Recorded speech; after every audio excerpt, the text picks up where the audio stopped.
Okay, when you're going to play your first game, the first thing you want to do is get the campaign book and open it to the first page. And we're going to play the Coin Quest. And the setup is pretty simple. Do a random dungeon lord, do a random content chart, a dungeon of infinity tiles, you just put them all in one stack. Special rules are place the threat meter in the game at the end of round 2 and begin decreasing it round 3. If you get any catastrophic events, those are the ones with this little symbol on it, like a little bad guy with the big eyes.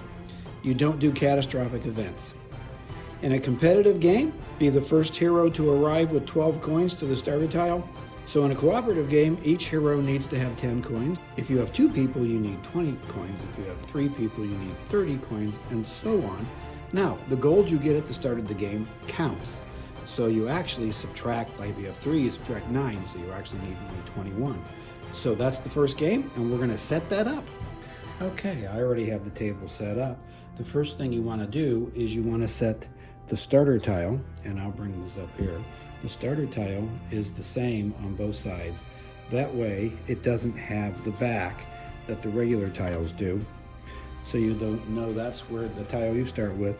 Another thing with Dungeons of Infinity, you never build south of the starter tile, no matter where the dungeon goes. That helps you in knowing that your dungeon is going to go about this way. Now notice I've got set to the side. You've got, I'll move this over here so you can see it, you've got your chest, your mist, your body, and your debris cards. You've got your stack of dungeon tiles. You've got your room content chart that shows you what's going to be in the dungeon. Set that right by the starter tile. And then you also have your threat meter right by the starter area so that you're going to be accessing those a lot when you first start the game. Then in your open area where I recommend you're set for building your dungeon, go ahead and lay out the contents that the merchant has. And that's 4 equipment cards and 6 item cards. And that's what you have to purchase when you first start the game. So lay those out like that. Then after the first round, you can go ahead and collect them all and set them to the side, and if anybody wants to go back to the merchant and see what's available, they can just take those cards and look at them. But it's a nice way to set it up at first. Now realize also here that this is a very condensed area that I've set this up in, but it just gives you an idea. Now on your hero board, let's assume we've done, let's move these out of the way. You want to have an area in front of your hero board where you can set enemies. I find to be offset a little bit, like if you were building the dungeon here, maybe you would move him down a little bit. So you can kind of move the dungeon off to the side. Now the hero board is set up the way I usually do the hero board, and everyone has their own way of doing it. I like to put the ability cards that I currently have over here on the left of the hero board. And then I like to have the ones that I can earn either stacked up on the side, or I slide them underneath the hero board so that they're out of the way until you need them.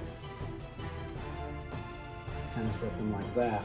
And then you need a little bit of space on the edge of the table to put your cards into your slots, your 2 hand slots, your foot slot, and your body slot.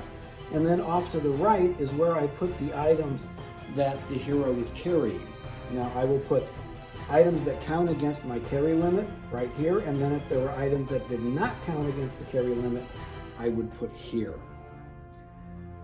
So this way it's easier to keep track of how many of these you have. And I'll go have another video going into much more detail about the hero and how to set up their area and how to set up the board when we get started. It's also good to have the dungeon enemies off to the side, like you could actually put them over here or line them up at the top just to give you room. It depends on how many players you have. Like I said, this is half a table, so I'm trying to cram a lot into here just to give you an idea of where they go. But let's say the first turn is over, everyone's gone, you just take these cards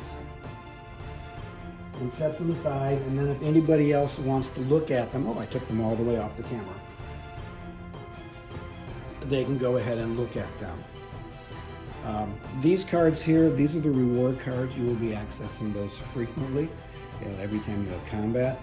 The Sentinel and the Dungeon Lord cards, now the orb, not the orb quest, but the first quest says pick a random Dungeon Lord, so you would basically just shuffle them, and there you go. We're doing Zagan the Giant is who we are going to be fighting. So I would get him out. I'm out of the picture, aren't I? I would get him out, set his standee on there, and wait for him to show up. But the general idea in setting the table up is have an area in the middle where you can build the dungeon, an area in front of the hero board where the enemies can stack. And the more players you have, the more enemies can stack. If you're just playing with 2 people or 1 person, usually it's just going to be 1 roll of enemies. So the important thing here is to have the tiles and the room content chart and the threat meter by the starter tile. To have the chest, mist, body, and debris cards readily available, and to have an open space in front of your hero board where combat can go. And then once again, have the cards you have available set out. I usually put them on the left. On the right is the things that you have that are count against your carry limit, and then your pocket items go in here. So that's all I got for this one. That's the general setup for the coin quest. And now you have a nice area in front of you to set up your dungeon. So I think what we're going to do next is I'll talk about hero boards, how to set them up, and the details of their cards. So thanks a lot. Until next time. Silly me, I forgot the Lord event cards, Dungeon Lord cards. These are very important. You start drawing these when this meter goes away, but we'll get to that later. So yeah, that's another thing you need to lay out on the table. Notice most of the table is cleared off now, but I just wanted to get that in there. The Lord event cards need to go probably right next to your threat meter.